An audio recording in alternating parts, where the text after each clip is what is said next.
शनिवार की सुबह देश की राजधानी दिल्ली से सनसनीखेज मामला सामने आया, जिसे सुनकर सभी हैरत में पड़ गए। दरअसल यहाँ एक ही परिवार के 5 लोगों ने अपनी जान दे दी। जानकारी के अनुसार वसंत कुंज के रंगपुरी गांव में एक शख्स और उसकी 4 बेटियों ने जहरीला पदार्थ खाकर अपनी जीवन लीला खत्म कर ली।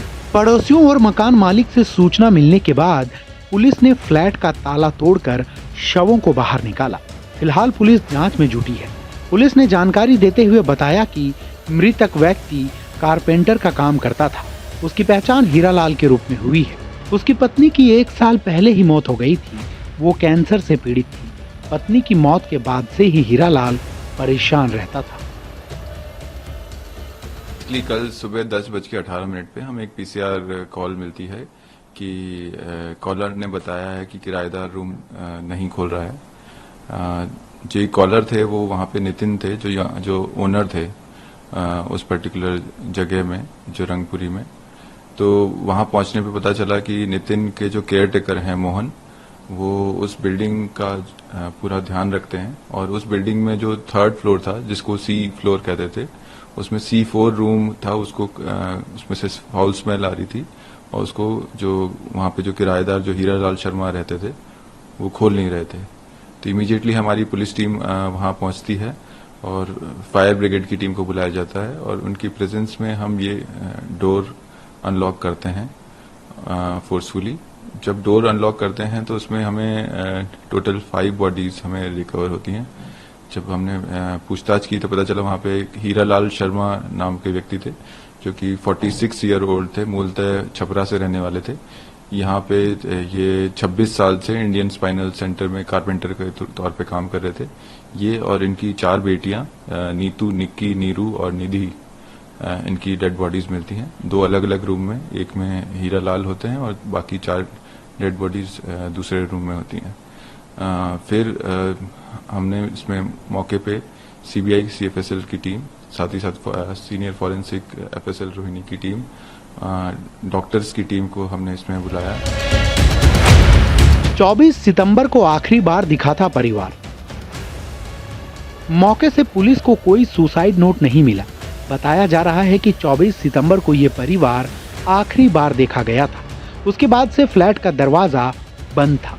पुलिस को मौके से जहरीले पदार्थ के पाउच मिले हैं। केयरटेकर मोहन सिंह ने पुलिस को बताया कि तीसरी मंजिल की सफाई के दौरान फ्लैट नंबर C4 से दुर्गंध आ रही थी। खटखटाने पर किराएदारों ने दरवाजा नहीं खोला। इसके अलावा मकान मालिक ने खुद दरवाजा खटखटाया, लेकिन फिर भी दरवाजा नहीं खुला। इस बात की जानकारी उन्होंने पुलिस को दी। मौके पर पुलिस पहुंची। पुलिस फ्लैट का दरवाजा तोड़कर फ्लैट में दाखिल हुई। फ्लैट में 2 कमरे हैं। पहले कमरे में एक पुरुष मृत पाया गया, जबकि दूसरे कमरे में 4 लड़कियों के शव मिले। मृतकों की पहचान हीरालाल शर्मा, नीतू, निक्की, नीरू और निधि के रूप में हुई है। पड़ोसियों और करीबी रिश्तेदारों से पूछताछ में पता चला कि मृतक हीरालाल की पत्नी की करीब 1 साल पहले कैंसर से मौत हो गई थी। हीरालाल पिछले 28 साल से इंडियन स्पाइनल इंजरी सेंटर वसंत कुंज में बढ़ई के रूप में कार्यरत था। ड्यूटी चले गए थे करीब 9 बजे। उसके बाद एक केयरटेकर का फोन आया, जो हमारे लैंडलॉर्ड के केयरटेकर यहाँ रहते हैं, नीचे रहते हो। तो बोलो भाई साहब, यहाँ को वो जो 4 नंबर वाले का कोई नंबर उम्बर आता पता कुछ है? मैं कहा मेरे पास तो कुछ नहीं है। तो जो भी होगा तुम्हारे पास होगी, तुमने किराए लगाए।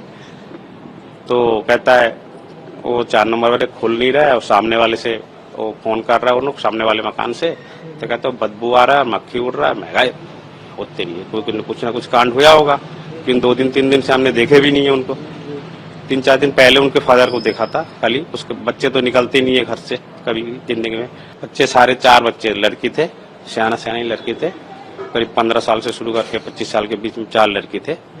4 लड़की में से सारे अपंग थे, कोई सीधा चल नहीं पाते थे, क्योंकि इनको हमेशा दरवाजा बंद, जिसके अंदर विटामिन ABCD कुछ मिलना ही नहीं है तो सीधी हो ही नहीं सकता कभी भी। और सारे अपंग थे, बिस्तर से उठ नहीं पाते थे। कभी कभी देखे है बाहर, ऐसे बात नहीं है, कभी जाते भी थे बड़ी मुश्किल से। कभी तो टेढ़ा मेढ़ा वो लेके गोदी लेके नीचे जाता था, वो गोदी लेके ऊपर आता था बाप। करते करते तो बाप को देखते देखते तरस आता था। धीरे धीरे बाप को देखते सूख गया बिल्कुल।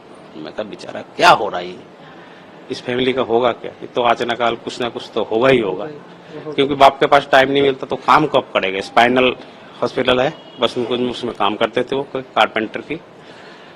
तो उसके बाद देखे खाने में क्या खाते थे, पेप्सी वेफर रोज देखते थे। वो कूड़े वगैरह रखते थे ना बाहर, दरवाजे के कूड़े वाला आते थे, तो पेप्सी वेफर ये सब खा के इंसान कब तक जिंदा जाएंगे। रोटी कभी कभार ढाबे से ले आता था, खुद बना ले नहीं पाते थे। करते करते अब जिंदगी से बेचारा हार गए, सुसाइड कर लिए होंगे सारे। जनवरी 2024 से काम पर नहीं जा रहा था हीरालाल। बताया जा रहा है कि वो जनवरी 2024 से अपनी ड्यूटी पर नहीं जा रहा था। इसके अलावा उसकी बेटी नीरू और सबसे छोटी बेटी दिव्यांग थी। मृतक के भाई मोहन शर्मा ने बताया कि मृतक ने अपनी पत्नी की मौत के बाद पारिवारिक मामलों में रुचि लेना बंद कर दिया था। वह हमेशा किसी न किसी अस्पताल में अपनी बेटियों के इलाज में व्यस्त रहता था। बेटियां शायद ही कभी अपने कमरे से बाहर निकलती थी। पुलिस को घर के अंदर से जहर के 3 पैकेट और संदिग्ध तरल पदार्थ से भरे 5 गिलास और 1 चम्मच मिले। पुलिस ने मामला दर्ज कर जांच शुरू कर दी है। बाहर से आते ही बच्चों की देखरेख में जुट जाता था हीरालाल। पुलिस ने यह भी बताया कि उसके घर में हीरालाल और उन 4 बेटियों के अलावा कोई और नहीं रहता था। वो खुद सबकी देखभाल करता था। वो घर के सारे काम करते हुए उनकी देखभाल करता था, फिर बाहर के कामकाज करता और घर आकर खाना बनाकर खुद खाता था और बच्चों को खिलाता था। वसंत कुंज में हुई ये घटना कुछ साल पहले दिल्ली में हुए बुराड़ी की एक घटना की याद दिलाती है, जहां एक ही परिवार के कई लोगों ने इसी तरह से अपनी जीवन लीला समाप्त कर ली थी।